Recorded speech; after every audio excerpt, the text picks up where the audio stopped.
평생 안진뱅이로 지내던 이 병자가 치료되는 기적을 보고 놀란 사람들이 베드로와 요한 주위에 몰려들었습니다. 사도들은 이 기회를 놓치지 않고 이 기적이 갖는 의미를 하나님의 말씀으로 선포하게 됩니다. 사도들이 증거한 이 말씀을 들을 때 백성들 가운데 엄청난 일이 일어나죠. 그것이 바로 오늘 4절에 우리가 읽은 말씀입니다. 말씀을 들은 사람 중에 믿는 자가 많으니 남자의 수가 약 5천이나 되었더라 라고 말했습니다. 남자의 수가 약 5천이나 되었다 그랬으니까 아마 여자들까지 합치면 10,000명이 훌쩍 넘는 사람들이 그날 예수 그리스도를 믿은 것이 아닌가 우리는 생각해 볼 수 있습니다.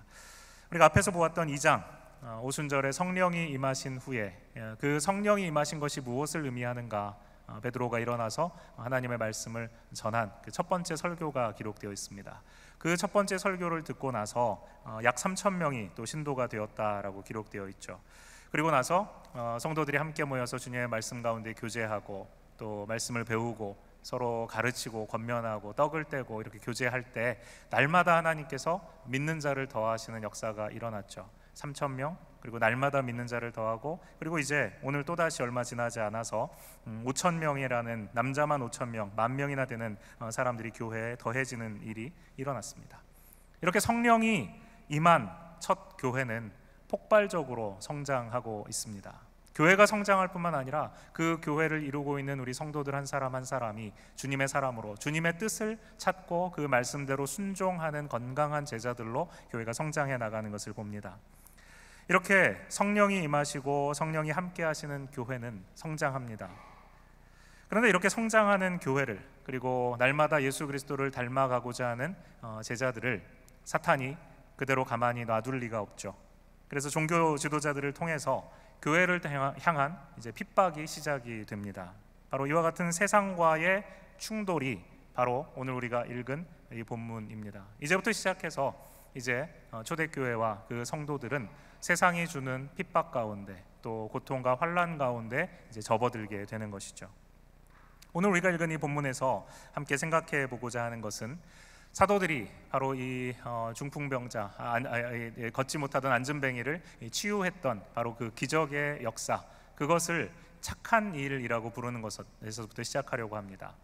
착한 일을 이제 사도들이 행했다라고 말을 합니다. 그리고 이 착한 일과 함께 예수 그리스도의 복음이 나오고 있습니다. 착한 행동과 말로써 예수 그리스도를 증거하는 복음의 선포, 이 두 가지가 오늘 이 본문에서 우리가 찾아보게 되는 핵심인 것입니다. 여러분, 착한 일, 선한 일, 선행이라고 하는 것은 사람들을 모이게 합니다. 누구나 착한 일을 하는 것을 좋아하고 또 착한 일을 하는 사람들을 격려해 주고 싶어 하죠. 심지어 구원받지 못한 사람들도 바로 이 착한 일은 할 수 있습니다. 미국에서 밀레니얼 세대의 다음 세대를 Z세대, 제너레이션 Z라고 부릅니다. 일반적으로 한 1990년대 중반에서부터 한 2010년 초반까지 출생한 세대가 바로 이 Z세대, 제너레이션 G로 분류되죠. 포브스지가 이 세대의 특징에 대해서 이렇게 이야기하고 있는 것을 읽어본 적이 있습니다. 이들은 모든 면에서 평등과 정의를 추구하는 열정을 가졌다. 그들은 그들 자신, 친구들이나 다른 사람들이 그들의 성적인 정체성이나 인종이나 임금이나 환경 등 여러 문제에 있어서 불평등하게 대우받는 것에 관해서 맞선다라고 이야기합니다. 이들은 그 지역뿐만 아니라 인터넷을 통해서 글로벌하게 미국 전역과 그 다음에 전 세계가 함께 연대해서 총기 규제를 위해서 백악관으로 행진하기도 하고, 성매매와 아동 노예 문제에 관해서 테드톡 같은 데 나와서 자기의 의견을 당당하게 밝히기도 합니다. 이런 일들은 사실 성경이 말하는 착한 일이라고 부를 수 있는 일들입니다. 하나님도 우리가 이런 착한 일을 할 것을 우리에게 명령하십니다. 우리가 가난한 자들을 기억하라고 하셨고, 난민이나 고아와 과부를 돌보라고 하셨고, 연약한 자들을 돌아보라고 말씀하셨습니다. 이 모든 일에 우리의 마음과 또 에너지를 쏟는 것은 모두 착한 일에 우리가 힘쓰는 것입니다. 그런데 문제는 그 착한 일을 하는 것, 그것 자체에 만족하고 거기에 멈춰서는 안 된다는 것입니다. 이런 일들은 구원받지 못한 자들도 하나님과 상관없는 자들도 여러 동기에서 얼마든지 할 수 있는 일들이기 때문에 그렇습니다. 진정한 예수의 제자들은, 그리고 교회는 선한 일 자체를 행하는 것에 만족해서 멈출 수는 없습니다. 이 모든 착한 일들은 예수 그리스도를 말하는 복음 선포와 함께 가야만 합니다. 선한 일과 복음 선포, 이 둘 중 하나만 취사 선택할 수 있는 문제가 아니라는 말이죠. 착한 일만으로는 이 세상을 구원하시려는 하나님의 계획을 이루어드릴 수가 없습니다. 하나님 나라를 이 땅에 이루어갈 수가 없어요. 웨스트민스터 신앙 고백에서도 거듭나지 못한 사람들은 하나님이 선하게 여겨서 받으실 만한 행위를 할 수 없다라고 말했습니다. 왜 하나님 안에서 거듭나지 못한 사람들은 하나님이 선하게 여겨 받으실 만한 행위를 할 수 없는가? 이유가 무엇일까요? 사도 바울은 이렇게 얘기합니다. 육신에 있는 자들은 하나님을 기쁘시게 할 수 없느니라. 육신에 있는 자들, 육신에 있다는 말은 자연인의 상태, 즉 우리가 태어날 때 죄를 가지고 태어난 바로 그 상태, 부패하고 타락한 상태, 소망 없는 상태에 머물러 있는 사람들을 말합니다. 그러니까 이런 육신에 있는 자들, 아직 거듭나지 못한 사람들은 무엇을 해도 하나님을 기쁘시게 할 수 없다는 것이죠. 비유하자면 이런 것입니다. 오염된 물 근원에서 맑은 물이 흐르는 것을 기대할 수가 없고, 썩은 나무에서 좋은 열매가 나오는 것을 기대할 수 없는 것과 마찬가지입니다. 이와 마찬가지로 거듭나지 않은 사람의 행위는 하나님을 기쁘시게 하거나 또 스스로를 그분으로부터 은혜를 받기에 합당한 사람으로 만들 수 없고, 바로 이와 같은 선한 행위를 통해서 그 자신의 구원을 이룰 수도 없다는 말입니다. 또한 그 반면에 선한 일을 통해서만 선한 일만 하는 것과 그 반면에 복음을 말로 선포하는 것만으로도 또 역시 교회의 책임을 다했다고 할 수 없습니다. 복음은 단순히 말로만이 아니라 우리의 말과 또 우리의 선한 행동, 선한 행실과 함께 전해지는 것이기 때문에 그렇습니다. 우리의 말로 복음을 전할 뿐만 아니라 우리의 행동을 통해서도 복음을 전하는 것이 바로 이 세상을 향한 교회와 또 제자들의 바른 태도입니다. 그래서 뉴욕 맨하탄에 사역하고 계시는 리디머 교회의 팀 켈러 목사님이 그런 말을 했죠. 복음을 말로 전하는 것을 가스펠 메시징이라고 했습니다. 복음을 말로 전하는 것, 그리고 복음을 삶에서 선한 일을 통해서 행동으로 전하는 것을 가스펠 네이버링이라고 말합니다. 그러니까 말과 또 우리의 착한 일, 착한 선한 행실을 통해서 함께 우리가 추구해야 되는 것은, 성도들과 교회가 추구해야 되는 것은 복음을 전하는 것이라는 것입니다. 가스펠 메시징과 가스펠 네이버링이 함께 이루어져서 복음을 전하게 되는 거죠. 그러므로 참된 제자들과 그 교회는 그리스도의 이름을 부르는 것입니다. 그리고 모든 선한 일의 열매를 맺게 됩니다. 골로새서 1장 10절에 이렇게 말씀하죠. 주께 합당하게 행하여 그를 범사에 기쁘시게 하고 모든 선한 일의 열매를 맺게 하시며 하나님을 아는 것에 자라게 하시고. 복음을 우리의 말로 전하는 것과 복음을 우리의 삶을 통해 전하는 것, 이 모든 것이 함께 어우러져야 한다는 말입니다. 그러면 바로 이와 같은 복음을 말과 행동으로 이 세상 가운데 선포하는 그 일을 성령을 받은 이 첫 공동체, 첫 교회가 어떻게 하고 있는가 하는 것을 오늘 우리는 본문에서 보기를 원합니다. 지금 이 사도들이 나면서부터 안전병이 됐던 이 병자를 치유하고 나서 그들이 불려간 곳은 바로 이 산헤드린 공회라는 곳입니다. 이 산헤드린 공회는 얼마 전에, 몇 주 전에 바로 예수님께서 바로 그 자리에 쓰셔서 바로 동일한 사람들에게 신문 받으시고 죄 없으신 그분이 정죄 당하시고 그리고 십자가에 달려 죽을 것을 사형을 언도받았던 바로 그 장소입니다. 바로 똑같은 자리에 이 사도들이 섰습니다. 그들에게 지도자들이 물어봅니다. 너희가 무슨 권세로 이 일을 행하느냐, 그리고 누구의 이름으로 이 일을 행하는가라고 묻고 있습니다.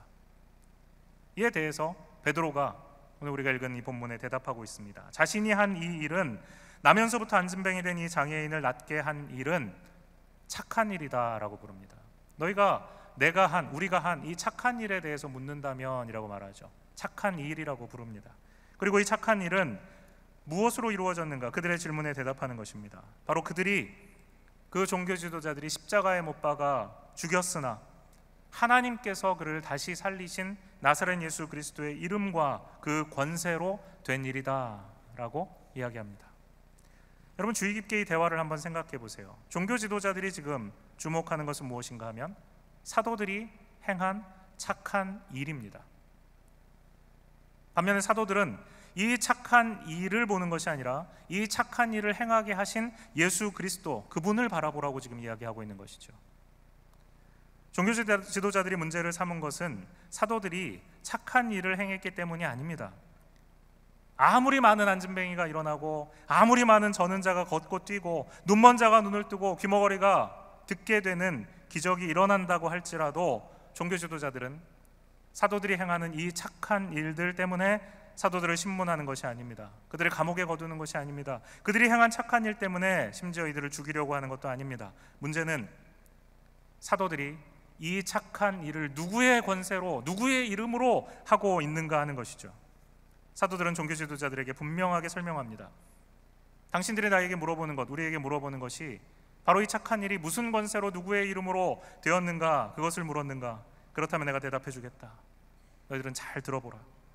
이 일은 바로 나사렛 예수 그리스도, 바로 당신들이 얼마 전에 십자가에 달아 죽인 바로 그분의 이름과 권세로 행해진 것이다. 바로 이렇게 답하고 있는 것입니다. 여러분이 방금 읽으신 1절에서 3절 말씀을 우리가 한번 다시 같이 보았으면 좋겠습니다. 우리 1절에서 3절 말씀을 한번 한 목소리로 읽어볼까요? 시작. 사도들이 백성에게 말할 때 제사장들과 성전 맡은 자와 사두개인들이 이르러 예수 안에 죽은 자의 부활이 있다고 백성을 가르치고 전함을 싫어하여 날이 이미 저물었으므로 이튿날까지 가두었으나. 아멘. 이 본문 보세요. 지금 종교 지도자들이 사도들을 싫어했다라고 되어 있죠. 2절 말씀 한번 다시 보십시오. 예수 안에 이들이 싫어하는 이유가 무엇인가 하는 것이 정확하게 나와 있습니다. 예수 안에 죽은 자의 부활이 있다고 백성을 가르치고 전함을 싫어했다라고 기록되어 있죠. 사도들이 행한 착한 일 때문에 이들을 싫어했습니까? 아니죠. 그들이 십자가에 달아 죽인 바로 그 예수 안에 죽은 자의 부활이 있다라고 사도들이 백성을 가르치고 전도했기 때문에 그 사실 때문에 지금 사도들을 싫어하고 있는 것입니다. 만약 사도들이 전하고 있는 이 말이 사실이라면 어떻게 될까요? 바로 그 앞에 있는 이 제사장들, 성전 맡은 자들, 사두개인들, 바로 그들이 한 일은 무엇인가 하면 하나님께서 보내신 메시아이신 그리스도이신 하나님의 아들을 십자가에 달아 죽인 것이 되는 것입니다. 이 사실은 절대로 이 사람들이 인정할 수 없는 것입니다. 만약에 이들이 이 사실을 인정하게 되면, 너희가 말하는 것이 정말이다라고 인정하게 되면, 이 사람들이야말로 하나님의 아들을 십자가에 못 박아 죽인 죄를 뒤집어 쓰고 십자가에 달려 죽어야 될 바로 그 사람들이 되는 것이죠. 그렇기 때문에 이 사람들은 이 사실을 선포하는 사도들을 싫어할 수밖에 없었습니다. 여러분, 복음이 무엇입니까? 십자가의 종교 지도자들이 달아 죽인 바로 그 예수가 하나님의 아들이고 그분이 부활하셨고, 그리고 그를 믿는 사람들은 예수와 같이 장차 부활하게 될 것이다 라는 이 선명한 메시지가 바로 기쁜 소식, 복음의 핵심입니다. 누구든지 그리스도의 십자가로 죄의 용서함을 받게 되면 옛사람이 죽고 새로운 피조물로 우리는 거듭나게 됩니다. 이 세상에서 우리는 그 거듭남을 경험하게 되고, 그리스도가 다시 오실 때 예수 그리스도와 함께 모든 성도들이 부활하여 이 세상에 하나님 나라를 이루고 이 땅을 통치하게 될 것이라는 것, 그것이 바로 기쁜 소식이었습니다. 이 기쁜 소식을 들은 자들이 3,000명이, 5,000명이, 그리고 날마다 이 기쁜 소식을 듣고 주님 앞에 회심하고 돌아온 것입니다. 이들에게는 이것이 정말 기쁜 소식이었기 때문에 그렇습니다. 그러나 그 자리에 있었던 바로 이 종교 지도자들에게는 이 소식은 결코 기쁜 소식이 아니었습니다. 모든 사람에게 good news, 가스프인 이 소식이 바로 그들에게는 bad news였던 것이죠. 그러므로 종교 지도자들은 이 메시지를 싫어했습니다. 이 복음이 전파되는 것을 막고 싶었죠. 그래서 예수님을 잡아서 신문하고 협박하고, 그리고 결국은 십자가에 달아 죽였던 것처럼 예수님의 제자들도 잡아서 신문하고 협박하고 죽이려고 합니다. 뭐라고 협박을 합니까? 17절과 18절 말씀을 여러분 한번 같이 보셨으면 좋겠습니다.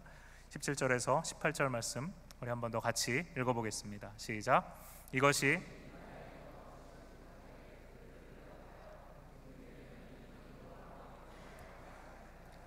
그들을 불러 경고하여 도무지 예수의 이름으로 말하지도 말고 가르치지도 말라 하니. 사도들이 행하는 착한 일을 맡고 있는 것이 아닙니다. 여러분 잘 보세요. 17절과 18절에 사용된 동사들을 보십시오. 이것이 민간에 더 퍼지지 못하게 그들을 위협하여 이후에는 이 이름으로 아무에게도 뭐라고 말했죠? 말하지 말게 하자라고 돼 있죠. 이 이름으로 말하지 말게 하자. 그리고 18절에 그들을 불러서 경고하면서 도무지 예수의 이름으로 뭐라고 해요? 말하지도 말고 예수의 이름으로 또 가르치지도 말라라고 이야기합니다. 말하지 말고 가르치지 말라. 착한 일은 행하되 예수 그리스도의 이 복음은 말하지 말라는 것입니다. 무슨 일이든 다 해도 좋다. 내가 사람을 치료해도 좋고 심지어 죽은 자를 살려도 좋다. 다만 나사렛 예수 그리스도 그 이름으로는 아무에게도 말하지 말아라. 예수의 이름으로 말하지도 말고 사람들을 가르치지도 말라라는 것입니다. 이처럼 사탄이 막고자 하는 일은 제자들이 행하는 선한 일이 아닙니다. 착한 일이 아닙니다. 그 착한 일을 통해서 예수 그리스도의 복음이 말하여지고 그 착한 일을 통하여서 예수 그리스도가 누구신지 가르쳐지고 복음이 전파되는 것을 막고자 하는 것입니다. 착한 일은 계속해도 좋다. 그러나 예수의 이름만은 말하지 마라. 착한 일은 얼마든지 하라. 그러나 예수의 십자가와 부활만은 절대로 가르치지 말라. 이것이 바로 성령이 임하심으로 탄생한 첫 교회가 직면하게 된 가장 강력한 도전이었습니다. 사탄은 그가 주관하는 이 세상 가운데 교회를 향해서, 이제 막 태어나서 성장하고 있는 교회를 향해서 이렇게 얘기하는 것입니다. 그 입 다물고 착한 일만 하라라고 말하는 것입니다. 만약에 교회가 이 위협에 굴복해서 착한 일은 계속해서 행하되 예수 그리스도의 십자가와 부활을 증거하지 않는 교회가 되었다면, 그리고 그와 같은 제자들이 되었다면 교회는 어떻게 되었을까요? 착한 일을 하고 안 하고의 문제가 아닙니다. 복음을 말하지 않고 복음 없이, 예수의 이름 없이 착한 일만 하라고 하는 것이 문제입니다. 교회가 복음을 말하지 않고 착한 일만 하게 되면 어떤 일이 일어날까요? 복음의 핵심은 예수 그리스도입니다. 예수, 그 이름이 빠진 착한 일은 그것이 아무리 놀랍고 그것이 아무리 사람들의 주목을 받고 박수갈채를 받는다고 할지라도 결코 충분하지 않습니다. 제가 이탈리아에서 사역할 때 여름이면 미국과 유럽 각지에서 단기 선교로 찾아오는 썸머팀과 함께 사역을 했습니다. 몇 주간 매일 대학 캠퍼스에 나가서 성경과 또 여러 전도 책자를 놓은 북테이블을 준비해서 지나가는 학생들에게 복음을 나눴습니다. 또 전도지를 들고 다니면서 노방전도하고, 또 기숙사에 찾아가서 문을 두드리고 학생들에게 복음을 전하고, 학생 식당을 찾아가서 함께 앉아 밥 먹으면서 쉬지 않고 복음을 외쳤습니다. 한 번은 카페를 통째로 빌려서 우리 학생들을, 또 안 믿는 친구들을 초청했습니다. 여러 음식도 준비했고 또 데코레이션도 정성스럽게 했고, 또 학생들이 춤과 노래와 연극 등 많은 볼거리들도 준비했습니다. 많은 학생들이 초대돼서 카페로 왔습니다. 이슬람, 불교, 힌두교, 가톨릭 여러 종교적 배경을 가진 학생들이 모였습니다. 그 중에는 무신론자들도 있었고 또한 회의주의자들도 있었습니다. 다들 즐겁게 대화하고 준비한 음식과 볼거리들을 즐겼습니다. 분위기가 무르익어갈 때 우리 학생 리더 중에 한 명이 일어나서 예수 그리스도의 복음을 말하기 시작했습니다. 예수가 누구신지, 그분이 자신을 어떻게 만나주셨는지, 자신의 삶을 통해서 하나님이 어떻게 그 삶을 이끌어가고 계시는지, 그것을 조용하게, 차분하게, 그러나 힘있게 분명하게 나누었습니다. 이 학생의 간증이 계속되자 많은 이들이 진지하게 그 말을 들었습니다. 그러나 몇몇 학생들은 벌떡 일어나서 자리를 떠났습니다. 그리고 다시는 돌아오지 않았습니다. 그들에게는 바로 이 복음 메시지가 도저히 참을 수 없을 정도로 불편했던 것입니다. 아무리 음식이 맛있고 아무리 즐거운 춤과 음악이 있어도, 아무리 좋은 친구들이 그 자리에 있어도 예수의 이름을 증거하는 복음 메시지를 참을 수가 없었던 것이죠. 만약 우리가 착한 일, 커피와 맛있는 음식을 공짜로 주고 재미있는 볼거리들을 제공해주고 그냥 옆에 있는 사람들과 친구를 만드는 것을 목적으로 그 밤을 보냈다면 아마 그와 같은 일은 일어나지 않았을 것입니다. 아무도 그날을 거부하지 않았을 것입니다. 그러나 막상 우리가 입을 열어서 예수 그리스도의 이름, 그 복음을 나누기 시작하자 그때까지 즐거웠던 자리가 갑자기 도저히 앉아 있을 수 없는 자리로 바뀌고 만 것입니다. 친구를 사귀려면 착한 일만으로도 충분합니다. 그러나 주님이 원하시는 예수 그리스도로 말미암는 새 생명을 낳기 위해서는 착한 일만으로는 불가능합니다. 아무리 거부하는 사람들이 있어도 그 일로 심지어 친구를 잃어버리게 될지라도 복음을 말해야만 합니다. 교회는 이 세상에 구원받지 못한 사람들의 친구가 되기 위해 존재하는 것이 아닙니다.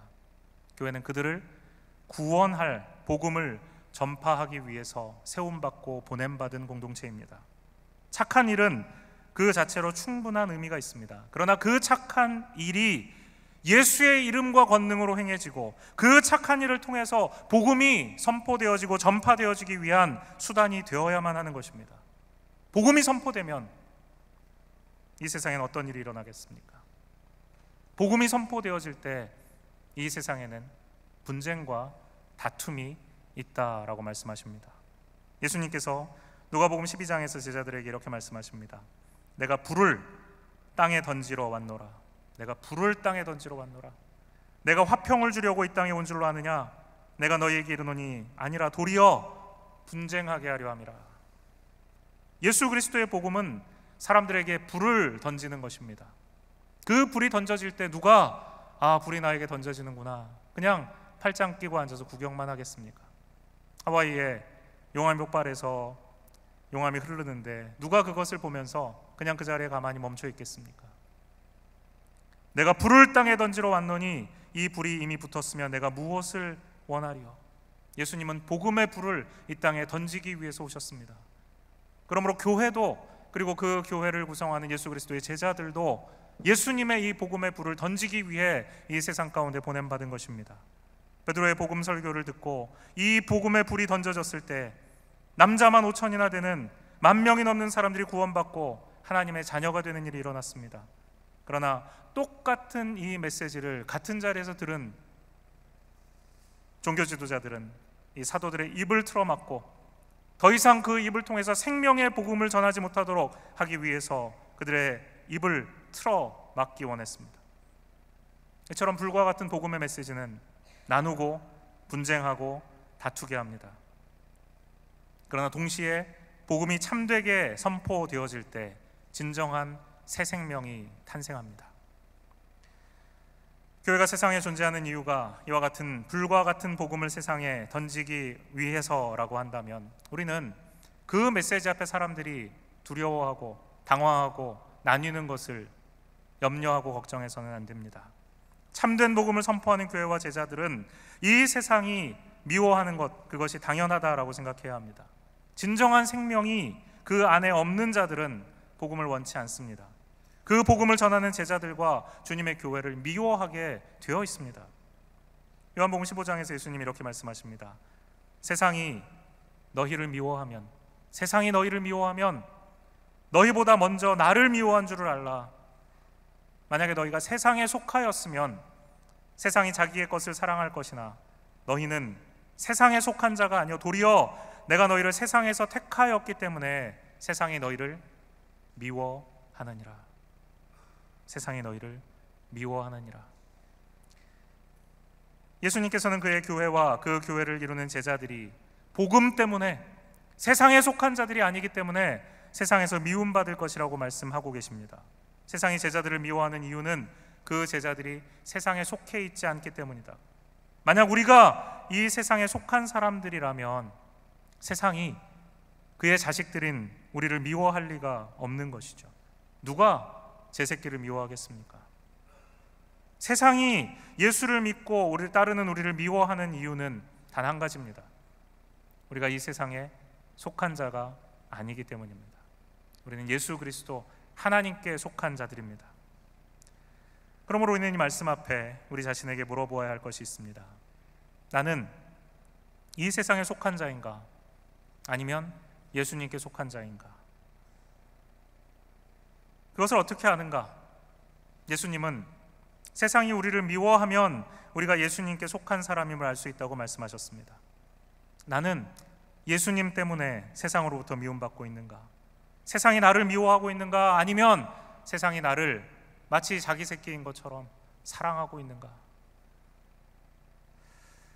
아마도 여기 있는 우리 모두는 세상 가운데 착한 일을 행하며 살고 계실 것입니다.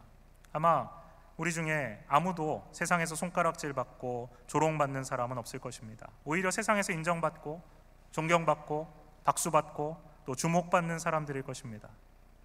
그렇다면 이렇게 세상에서 착한 일을 하며 선하게 살아가는 우리가 세상에서 미움받게 되는 경우는 도대체 어떤 경우일까요? 내가 행하고 있는 그 착한 일, 내가 살고 있는 존경받을 만한 삶 때문은 아닐 것입니다. 무엇 때문에 세상이 나를 미워할까요? 바로 내 말을 통해서, 그리고 나의 삶을 통해서 담대하게 예수 그리스도의 이름, 그 십자가와 부활의 복음이 전해질 때, 바로 그 복음이 내 입과 내 삶을 통해서 나올 때 내가 세상에 속한 자가 아니라는 것을 보여주게 되고, 그것으로 인해서 세상이 나를 미워하게 될 것이라는 거죠. 여러분, 예수의 복음을 전하다가 세상의 미움을 당해보신 적이 있으십니까? 예수의 십자가만이 구원이라고 당당하게 전하다가 관계가 어려워 본 적이 있으십니까? 사람들을 만날 때 너 참 좋은 사람인데 나한테 예수 믿으라는 말만 참 안 하면 좋겠다, 이런 말 여러분 들어보신 적 있으십니까? 예수님께서 말씀하셨습니다. 내가 세상에 화평을 주려고 온 줄로 아느냐?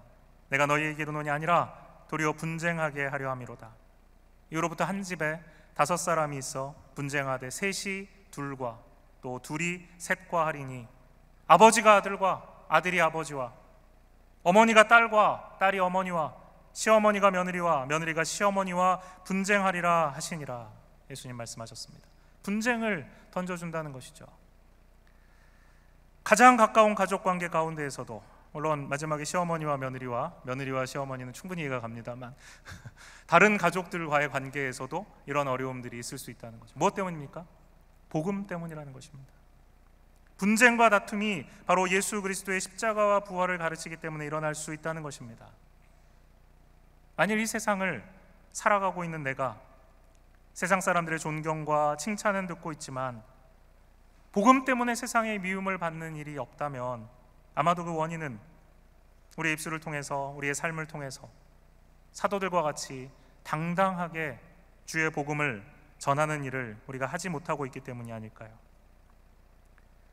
이 세상이 예수님을 미워하고 거절한다면 그를 따르는 그리스도의 제자된 우리도 미워하고 그를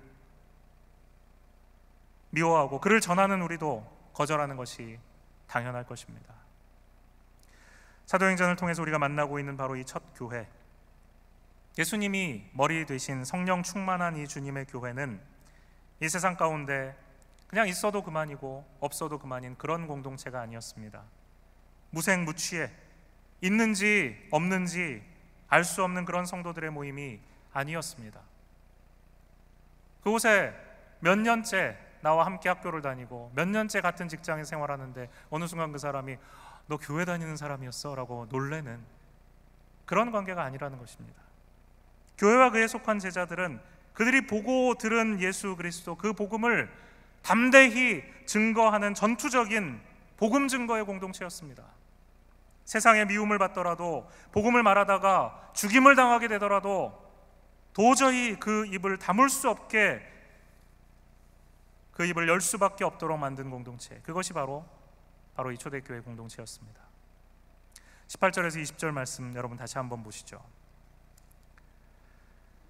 한번 같이 읽어보겠습니다. 18절 시작. 그들을 불러 경고하여 도무지 예수의 이름으로 말하지도 말고 가르치지도 말라 하니 베드로와 요한이 대답하여 이르되 하나님 앞에서 너희의 말을 듣는 것이 하나님의 말씀을 듣는 것보다 옳은가 판단하라. 우리는 보고 들은 것을 말하지 아니할 수 없다 하니.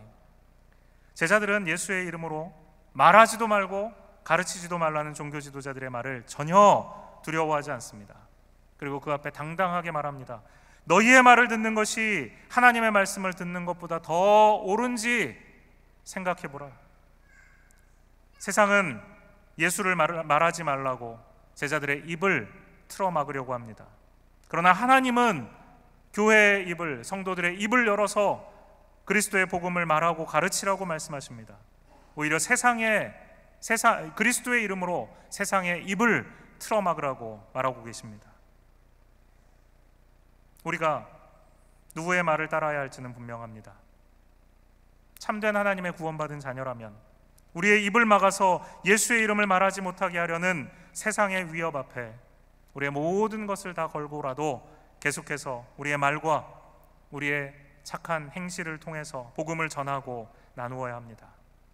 베드로가 성령에 충만하여서 담대히 복음을 전했습니다.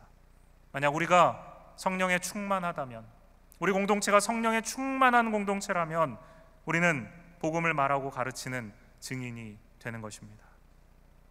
이렇게 우리의 말과 우리의 행동으로 복음을 전하는 것은 생각만큼 어려운 일 아닙니다. 다만 창의적이고 적극적인 노력이 필요합니다.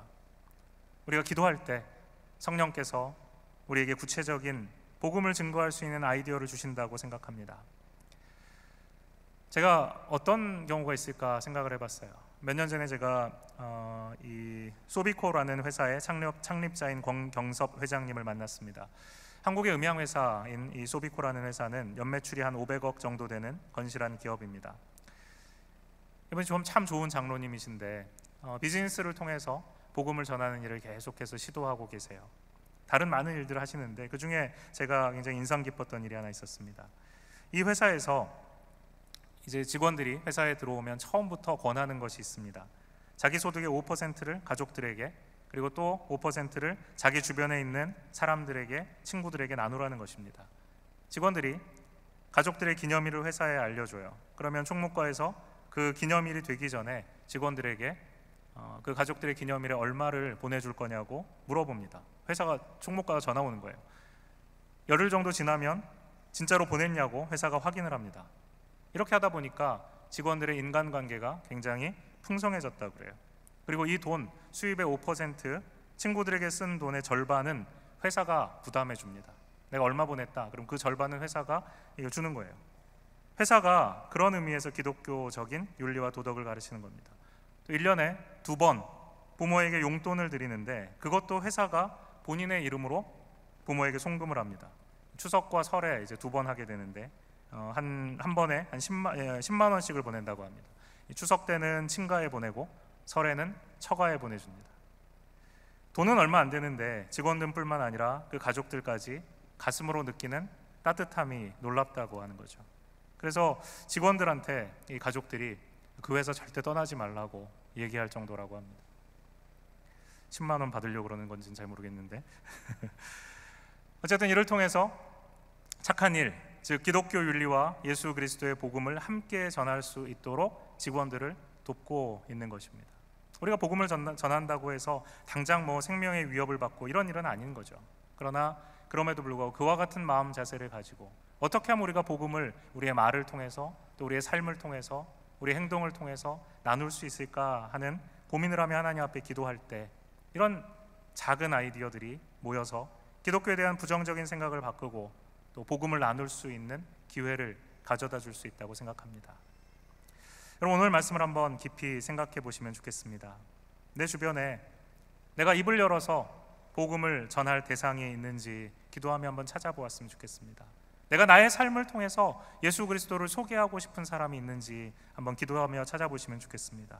그리고 어떻게 그분들에게 복음을 전할 수 있을지, 그 효과적인 방법은 무엇인지 성령의 인도를 구하면서 함께 기도하며 생각해 보면 좋겠습니다. 어쩌면 전화 한 통화에서 시작할 수도 있고 또 카톡 하나 보내는 것부터 시작할 수도 있겠습니다. 그러다가 조금씩 복음을 나눌 기회를 또 잡을 수 있도록 성령께서 인도해 주실 겁니다.